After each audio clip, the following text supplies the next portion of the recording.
भगवान परशुराम भगवान विष्णु का षष्ठ अवतार। भगवान परशुराम भगवान विष्णु के प्रमुख 10 अवतारों में से छठवां श्री परशुराम अवतार है। परशुराम जी को भगवान विष्णु का आवेशावतार भी कहा जाता है। भगवान परशुराम जी का जन्म ऋषि जमदग्नि एवं माता रेणुका के पुत्र के रूप में हुआ था। श्री परशुराम जी की माता एक चंद्रवंशी क्षत्रिय कन्या थी तथा पिता ब्राह्मण थे। अतः परशुराम जी के व्यक्तित्व में ब्राह्मण एवं क्षत्रिय दोनों गुणों का समावेश था। परशुराम जी सप्त चिरंजीवियों में से एक हैं। भगवान हनुमान, विभीषण, महर्षि व्यास, कृपाचार्य, अश्वत्थामा, परशुराम तथा राजा बलि ये सप्त चिरंजीवी हैं, जो सभी युगों में अमर रहते हैं। भगवान परशुराम हिंदू पंचांग के अनुसार वैशाख शुक्ल पक्ष द्वितीया तिथि को भगवान परशुराम का जन्म हुआ था। ये तिथि सनातन धर्मावलंबियों द्वारा परशुराम जयंती के रूप में मनाई जाती है। श्री रामचरितमानस, वाल्मीकि रामायण, महाभारत, कल्कि पुराण एवं श्रीमद् भागवत सहित अनेक धर्म ग्रंथों में भगवान परशुराम के विषय में वर्णन प्राप्त होता है। भगवान परशुराम उत्पत्ति। प्राचीन काल में कन्नौज में गाधी नाम के एक राजा शासन करते थे। उनकी एक अत्यंत रूपवती कन्या थी जिसका नाम सत्यवती था। उचित समय आने पर राजा गाधी ने सत्यवती का विवाह भृगु ऋषि के पुत्र ऋचिक के साथ कर दिया। सत्यवती के विवाह के पश्चात वहां भृगु ऋषि ने अपनी पुत्रवधू को आशीष प्रदान किया तथा उससे वर मांगने को कहा। सत्यवती ने श्वशुर को प्रसन्न मुद्रा में देख उनसे अपनी माता के लिए एक पुत्र रत्न की प्राप्ति का वरदान मांगा। सत्यवती की याचना पर भृगु ऋषि ने उसे 2 चरुपात्र अर्थात यज्ञ की आहुति हेतु पकाया गया हविष्यान प्रदान करते हुए कहा कि जब तुम तथा तुम्हारी माता ऋतु स्नान से निवृत्त हो जाएं, उस समय तुम्हारी मां पुत्र की कामना से पीपल का आलिंगन करे तथा तुम भी उसी कामना से गूल के वृक्ष का आलिंगन करना। तदुपरांत मेरे द्वारा प्रदत्त इन चरुओं का सावधानीपूर्वक पृथक पृथक सेवन करना। संतान प्राप्ति हेतु चरु प्रदान किया है तो उसने अपने चरु को अपनी पुत्री के चरु से हस्तांतरित कर दिया। इस प्रकार सत्यवती ने अपनी माता के लिए निर्धारित चरु का सेवन कर लिया। योग शक्ति से भृगु को यह विषय ज्ञात हो गया तथा वे अपनी पुत्रवधू के समक्ष आकर बोले, हे पुत्री, तुम्हारी माता ने तुमसे छल करके तुम्हारे चरु का सेवन कर लिया है, इसलिए उसके प्रभाव से तुम्हारी संतान ब्राह्मण होते हुए भी क्षत्रिय के समान आचरण करेगी तथा तुम्हारी माता की संतान क्षत्रिय होकर भी ब्राह्मण के समान आचरण करेगी। महर्षि भृगु के वचनों को सुनकर सत्यवती ने उनसे प्रार्थना की कि आप मुझे आशीर्वाद प्रदान करें कि मेरा पुत्र ब्राह्मण का ही आचरण करे, भले ही मेरा पौत्र क्षत्रिय के समान आचरण करने वाला हो। भृगु ने प्रसन्न होकर सत्यवती की विनती स्वीकार कर ली। समय आने पर सत्यवती के गर्भ से ऋषि जमदग्नि का जन्म हुआ। जमदग्नि अत्यंत ओजस्वी थे। युवा होने पर उनका विवाह प्रसेनजित की कन्या रेणुका से कर दिया गया। रेणुका के गर्भ से 5 पुत्रों का जन्म हुआ जो क्रमशः रुक्मान, सुखेन, वसु, विश्वानस एवं परशुराम के नाम से विख्यात हुए। इस प्रकार भगवान परशुराम का जन्म हुआ। महाभारत एवं विष्णु पुराण में प्राप्त वर्णन के अनुसार पितामह भृगु द्वारा नामकरण संस्कार के अंतर्गत परशुराम जी का मूल नाम राम निर्धारित किया गया था, किंतु भगवान शिव द्वारा विद्युद्भी नामक परशु अस्त्र प्राप्त करने के उपरांत वे परशुराम के रूप में विख्यात हो गए।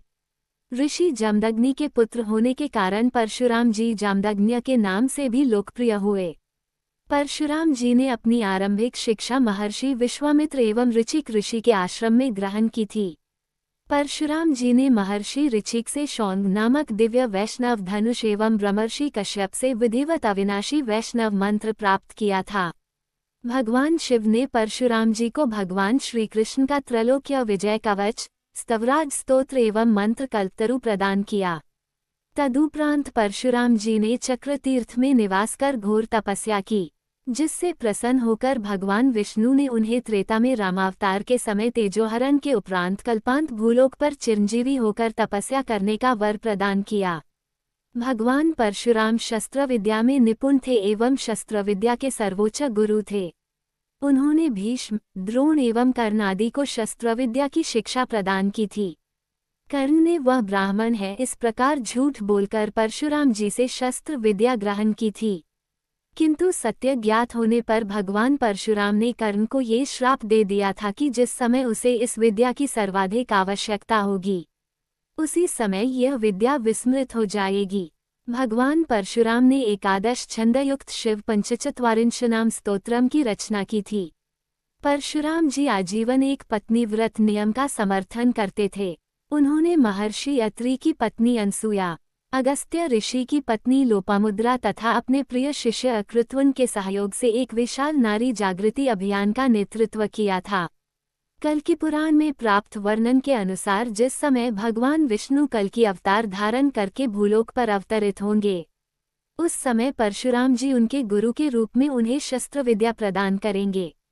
श्रीमद्भागवत में प्राप्त वर्णन के अनुसार एक समय कार्तवीर्यार्जुन ने भगवान दत्तात्रेय के निमित्त घोर तपस्या की।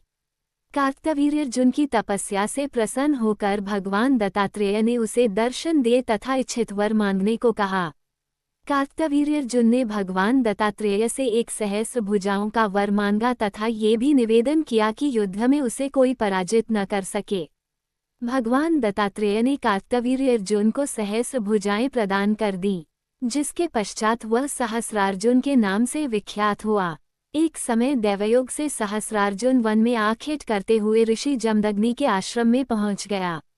ऋषि जमदग्नि के समीप देवराज इंद्र द्वारा प्रदत्त एक कपिला कामधेनु गौ थी जो मनोवांछित फल प्रदान करती थी। ऋषि जमदग्नि ने कपिला कामधेनु की सहायता से सहस्रार्जुन के समस्त सैन्य दल का अविस्मरणीय आतिथ्य सत्कार किया। उस दिव्य गौ का चमत्कार देखकर सहस्रार्जुन के हृदय में लोभ उत्पन्न हो गया तथा उसने ऋषि जमदग्नि की अवज्ञा करते हुए कामधेनु का बलपूर्वक हरण कर लिया। ज्यों ही भगवान परशुराम को अपने पिता के अपमान के विषय में ज्ञात हुआ, उन्होंने कामधेनु को पुनः प्राप्त करने हेतु सहस्रार्जुन से युद्ध किया। अंततः युद्ध में परशुराम जी ने सहस्रार्जुन की सभी भुजाएं काट दी एवं उसका वध कर दिया।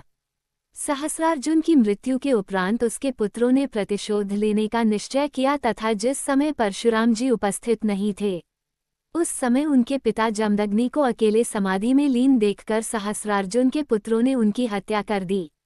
परशुराम जी की माता देवी रेणुका को जिस समय उनके पति की हत्या की सूचना प्राप्त हुई उस समय विचलित होकर वे भी चिताग्नि में जमदग्नि जी के साथ सती हो गईं।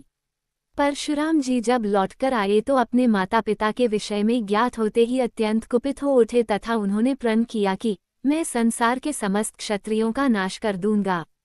तदुपरांत भगवान परशुराम जी ने पूर्ण शक्ति से महिष्मती नगरी पर आक्रमण कर उसे अपने अधीन कर लिया तथा 21 बार संपूर्ण पृथ्वी से अहंकारी एवं दुरात्मा प्रकृति के क्षत्रियों का नाश कर दिया।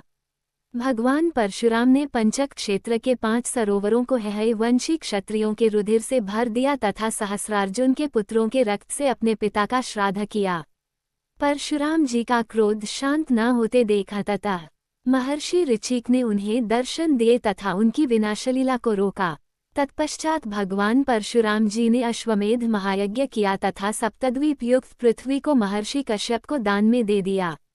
अंत में परशुराम जी ने देवराज इंद्र के समक्ष अपने शस्त्रों का त्याग कर दिया तथा महेंद्र पर्वत पर आश्रम स्थापित करके निवास करने लगे।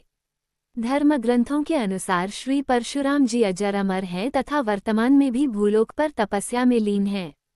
ब्रह्मवैवर्त पुराण में भी भगवान परशुराम से संबंधित एक कथा का वर्णन प्राप्त होता है। कथानुसार एक समय भगवान परशुराम कैलाश पर्वत पर भगवान शिव से भेंट करने हेतु पहुँचे, किंतु भगवान शिव के अंतःपुर के प्रवेश द्वार पर भगवान गणेश ने रोक लिया। भगवान गणेश जी को नाना प्रकार से समझाने पर भी उन्होंने परशुराम जी को प्रवेश की अनुमति नहीं दी, जिसके कारण कुपित होकर परशुराम जी ने बलपूर्वक प्रवेश करने का प्रयास किया। परशुराम जी द्वारा बल प्रयोग होने पर भगवान गणेश ने उन्हें स्तंभित कर दिया तथा अपनी सूंड में बंधक बनाकर समस्त लोकों में भ्रमण कराते हुए तथा गोलोक में भगवान श्री कृष्ण का दर्शन कराते हुए परशुराम जी को भूलोक में लाकर मुक्त कर दिया। जिस समय परशुराम जी की चेतना पुनः लौटी, वे अत्यंत क्रोधित हो उठे तथा उन्होंने अपने परशु के प्रहार से गणेश जी का एक दांत तोड़ दिया, जिसके कारण वे तीनों लोकों में एकदंत के नाम से प्रतिष्ठित हुए। भगवान परशुराम कुटुंब वर्णन। भगवान परशुराम के पिता ऋषि जमदग्नि तथा माता रेणुका थीं। परशुराम जी की माता रेणुका एक चंद्रवंशी क्षत्रिय कुल से थीं। महर्षि ऋचिक भगवान परशुराम के पितामह थे। परशुराम जी के 4 भ्राता थे जो रुक्मान, सुखेन, वसु तथा विश्वानस नाम से समस्त लोकों में विख्यात हुए। परशुराम जी नैष्ठिक अर्थात आजीवन ब्रह्मचारी हैं, अतः उनकी कोई अर्धांगिनी नहीं है। भगवान परशुराम स्वरूप वर्णन। भगवान परशुराम के सर्वाधिक प्रचलित रूप में उन्हें एक तपस्वी के वेश में एक हाथ में धनुष तथा दूसरे हाथ में परशु अर्थात फरसा धारण किए दर्शाया जाता है। भगवान परशुराम जी को चतुर्भुज रूप में भी चित्रित किया जाता है। वे अपनी 4 भुजाओं में चक्र, धनुष, परशु तथा दंड धारण करते हैं। उनकी पीठ पर तीरों से युक्त तरकश भी शोभायमान रहता है। भगवान परशुराम मंत्र। सामान्य मंत्र ओम र परशुहस्ताय नमः। प्रणाम मंत्र ओम नमः परशुहस्ताय नमः कोदंडधारिणे। नमस्ते रुद्रोरूपाय विष्णुवे वेदमूर्त्ये। परशुराम गायत्री मंत्र ओम जामदग्न्याय विद्महे महावीराय धीमहि तन्नो परशुराम प्रचोदयात्। अगर आपको ये वीडियो पसंद आया हो तो कृपया हमारे चैनल को सब्सक्राइब करें, वीडियो को लाइक करें और अपने प्रियजनों के साथ शेयर करें। आपके विचार हमारे लिए अनमोल हैं, तो कमेंट में जरूर बताएं कि आपको ये कथा कैसी लगी। राधे राधे। जय श्री कृष्णा।